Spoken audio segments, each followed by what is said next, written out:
What's going on, guys? Matt over here, Lethal Camaro, and today we are installing the steel braided brake lines. Now, a lot of you guys may be interested in this. It doesn't, I mean, if you guys don't know what steel braided brake lines are, it basically allows you better braking action faster. That's the short term.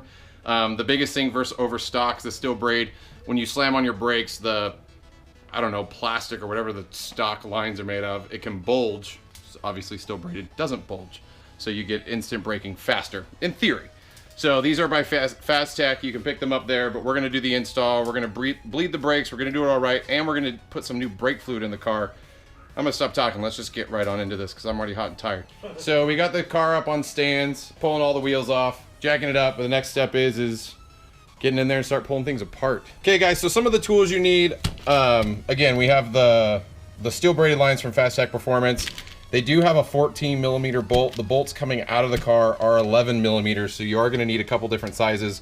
But to get all the job done today, we are using 11mm, 13, 14mm. We do have a flathead and a T15 because we have to take off some of the padding.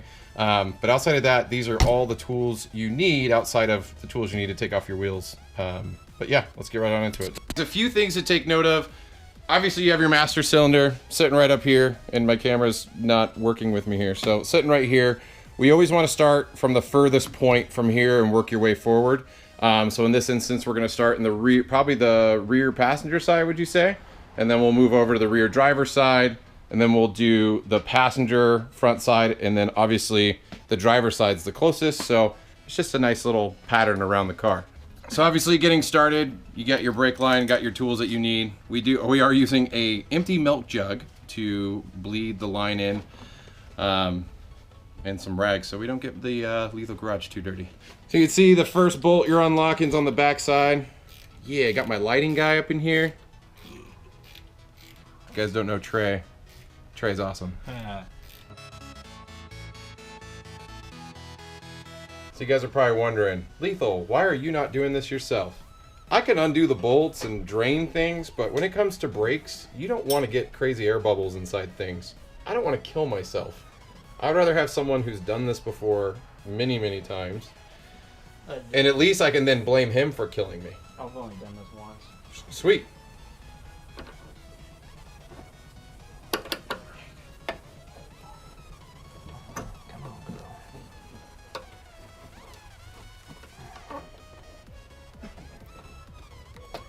Nice little clip holding it all in place. Don't want to lose that. Oh, sorry. There you go. That's because it's still, we have the cap still on. That's why it's not like. Keep a little bit of vacuum on the top side of it. Yep. Look how fat those brake lines are. There's your stock brake line right there.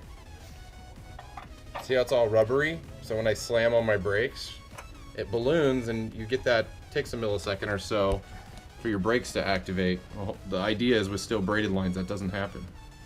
So I should get a little bit better response in braking. That is correct.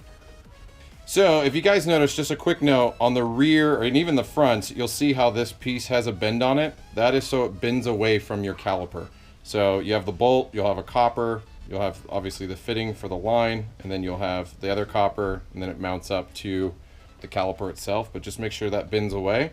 And the nice thing is these are somewhat adjustable, so you can spin around to make sure that the line itself isn't getting caught on the tire. And again, I just wanted to touch point, it was 11/16? 11/16. Yeah, so I forgot to highlight on the tool side, we will need an 11/16 to hold that bolt so it doesn't spin, so you can tighten the top of them when we put it on. New brake line's already snapped in. Bolt finger tightened.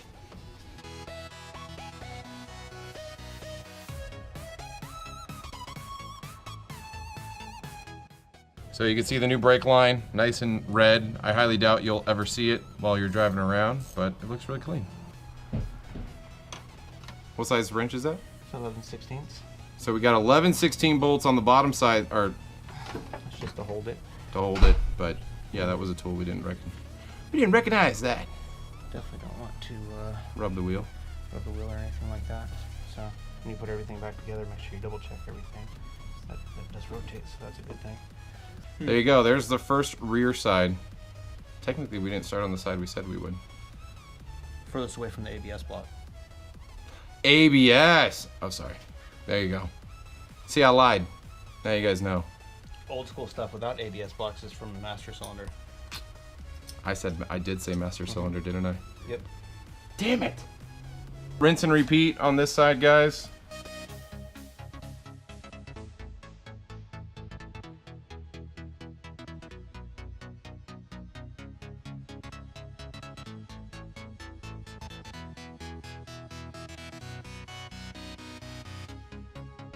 Mike has finished the rears and gave us some good pointers and good tips. So regardless, the install is fairly easy. Again, you want to make sure you have some rags. You want the overflow to drip into a container of some sort. You do not want brake fluid on anything. Even if you get some on the back of your calipers, wipe it off, clean it off. But outside of that, one thing to highlight, and Mike did touch on this, you don't want Teflon, you don't want Loctite. You're not putting anything on these bolts. You're putting the bolts on just the way they came off. No extra crap, because if you do, you could get the Loctite in your brake lines that can clog things up, and you don't want to have that happen. So we're gonna go ahead and move to the fronts, check those out, and see what happens. So you can see on the fronts, we're taking off the padding on the inside of the wheel well. So this will reveal where the connectors are. Again, that pad does wrap around front to back. So there's one side clip and 5 T15 bolts you're gonna be unscrewing. Again, it's a padding panel on top of the main fender well padding. So basically we're removing that, getting it out of the place, and that should reveal where the brake line connects to. So there's the panel you're taking off, guys. It's pretty easy. Again, one slide bolt, 3 T15s, get her done. You can see where it connects to the brake line right up top. Somewhere in there, right there. And then it wraps back around, obviously, down to the bottom of the caliper. And we'll loosen those bolts. Thank you. We'll loosen those bolts on the backside, and I'll try to crawl into the car so we can get an angle of Mike pulling that apart. And yeah, we'll go from there. Okay, so one thing you guys do want to note before we pull the lines off, there's a couple clips. You see Mike removing the first clip.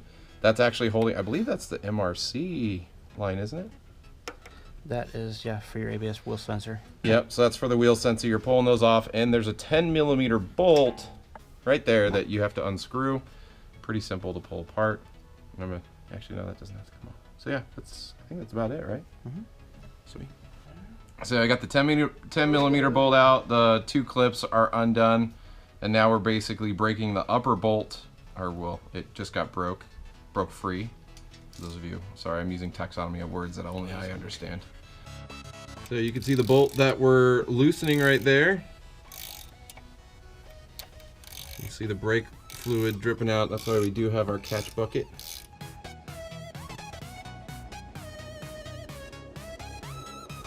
There you go, there's your stock brake line. If I can actually pan the camera. Stock brake line, stacked on top of the rears. So again, same thing. You got your bend. Again, that's to pull away from the caliper. Here's the new bolt hole for that 10mm bolt that we had to remove. And everything else is pretty self-explanatory. Put your copper washer, then the slide thing, and then the other copper washer, and you're good to go.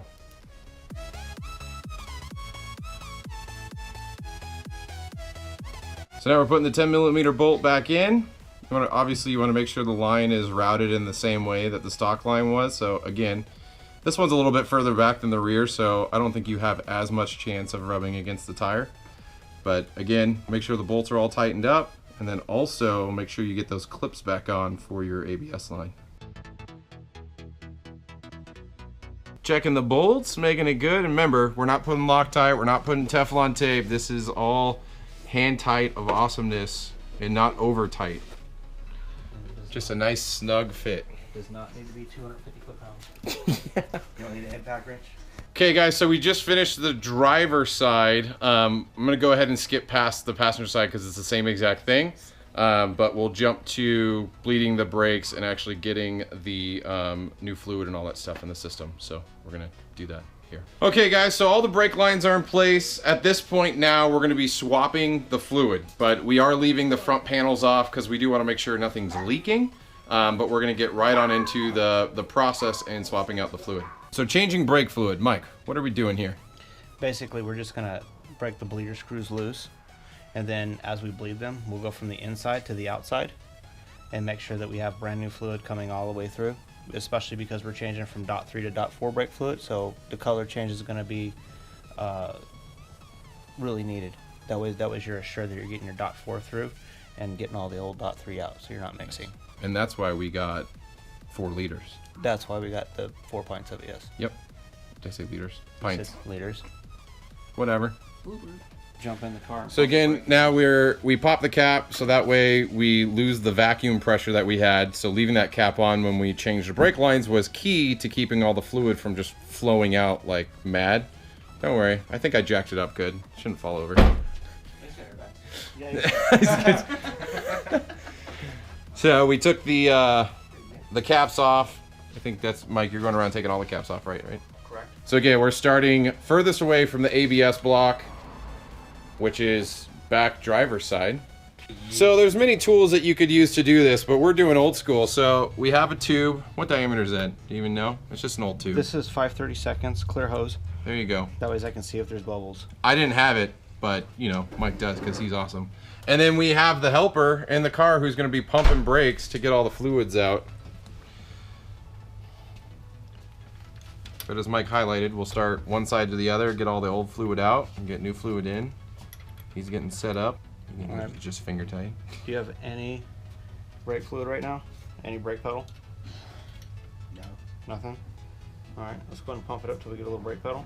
You ready? We're just going to do the old school. Don't do it probably like 2-3 pumps and then hold it. Yep.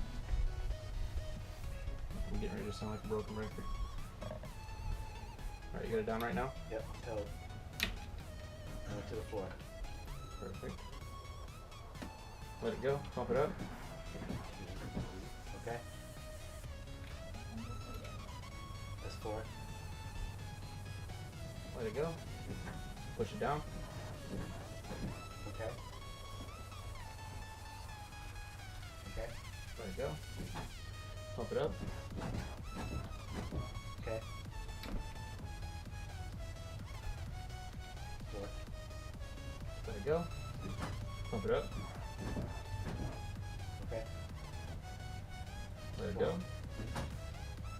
Pump it up.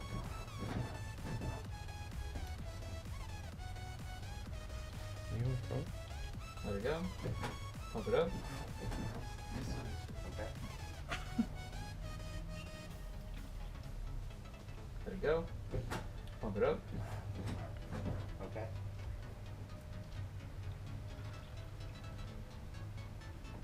Doing brakes the exciting way.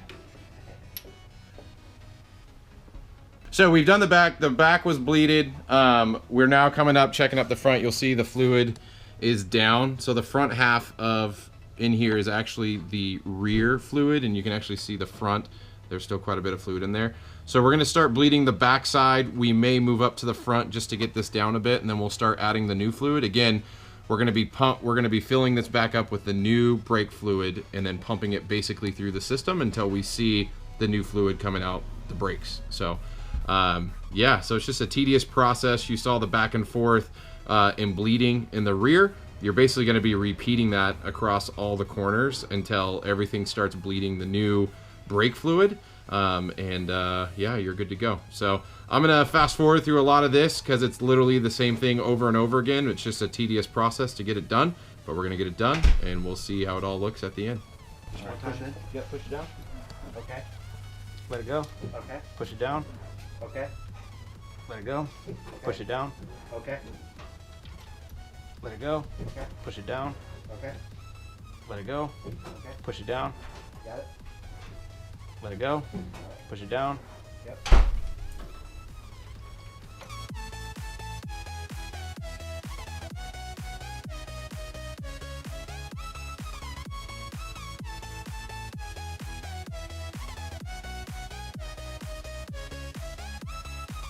Let it go.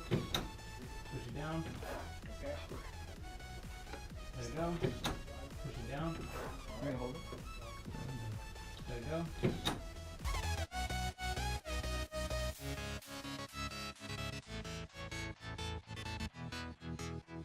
What?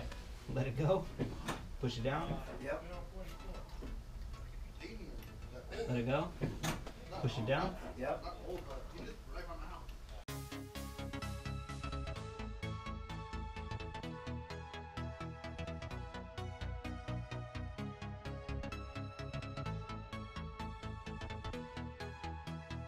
Okay guys, we bled all 4 corners. We went through 3 pints to get it going. But one thing I want to point out, originally we had thought that one side was front and back, but it actually wraps around the back side. You can see all the clear fluid. But there's a back corner in here that is actually filled with dirt. And Mike believes it's a clutch reservoir partition. So I don't know how to deal with that. So he's actually gonna clean that out when I take my car in for the Pro Charger. I don't necessarily know the answer on how to clear that out unless you have like some sort of suction vac or whatever to get it out of there. So yeah, the thought process is we can break that seal and recap it and just drain it, and then we can add more fluid and get that nastiness out. But in this instance, we're gonna let the brake fluid sit at that point so it's still below the partition. I'm sure driving around it's gonna mix up a little bit, but yeah, if you guys have a better way or have done this on the 6th gen, let me know in the comments if you have a better way to deal with that, but that's what we're seeing right now. You know, any insight's always great. I never pretend I know everything, but you know, I'm gonna ask that question to you guys. But here's the old brake fluid mixed with some of the new brake fluid, quite a bit. You can see what is that, little 1/3 of a gallon. But all the corners are bled. We have the brake lines in. We check for leaks. We're gonna really put the car under pressure now that everything's bled and good and tightened back up, and see what happens. Yep. This car falls on my car. Look at the hood. The brake pedal went down a little bit.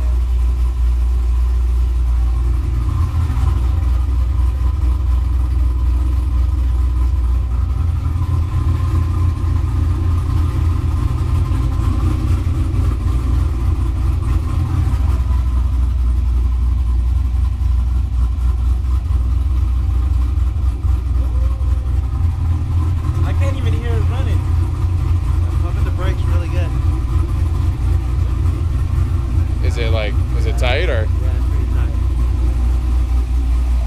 How's the fluid look? Yeah, that's good. Fluid level's good. That looks a foot shape. Huh?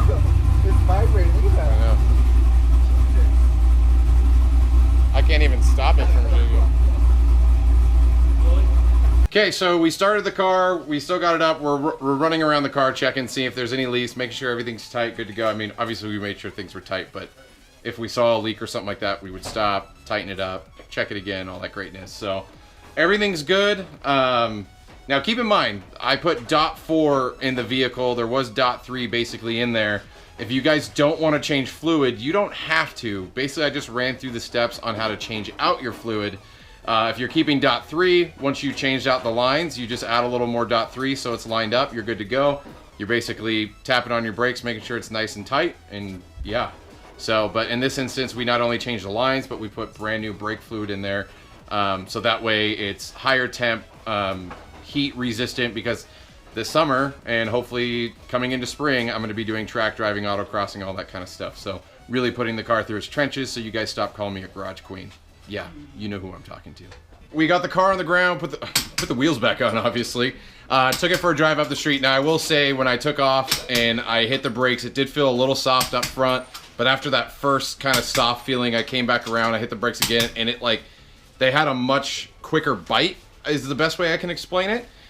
So it did feel like they bite a little bit quicker, but the feeling and everything's right on back. We're pretty much good to go. So outside of that, I would say, because I didn't do the install myself, it was pretty easy, but but thanks to Mike, he did make this install very easy. If you guys are interested, hopefully this video was somewhat helpful. Again, don't forget to torque the bolts on your wheels because you don't want wheels falling off. But this is a really good upgrade if you want quicker bite. Because of the stainless lines, you're not getting that ballooning effect in the rubberish or whatever polyurethane, whatever they make those lines out of stock. But it feels a little bit better. I think I need to drive with it a lot more to really comment on how it feels, but I would say up front, after that first pedal, it did feel like it was biting a little bit quicker and harder. So I would say that's a win. So either or, let me know what you guys think in the video or in the comments below. If you guys enjoy this content, hit that subscribe button. Always new Camaro stuff coming to the channel, 4 videos a week right now. If not, likes, comments, shares are appreciated. Check out the Lethal Garage merchandise, links down below. And as always, guys, if I don't see you in the next video, I hope to see you on the road. It's almost expired. It's recent. It's not expired yet. So expired. we could actually still bottle it up and resell it. This is why Matt needs 24-inch rims. Oh, Look at God. this Get out of here. Hey. I wonder who's from the hood.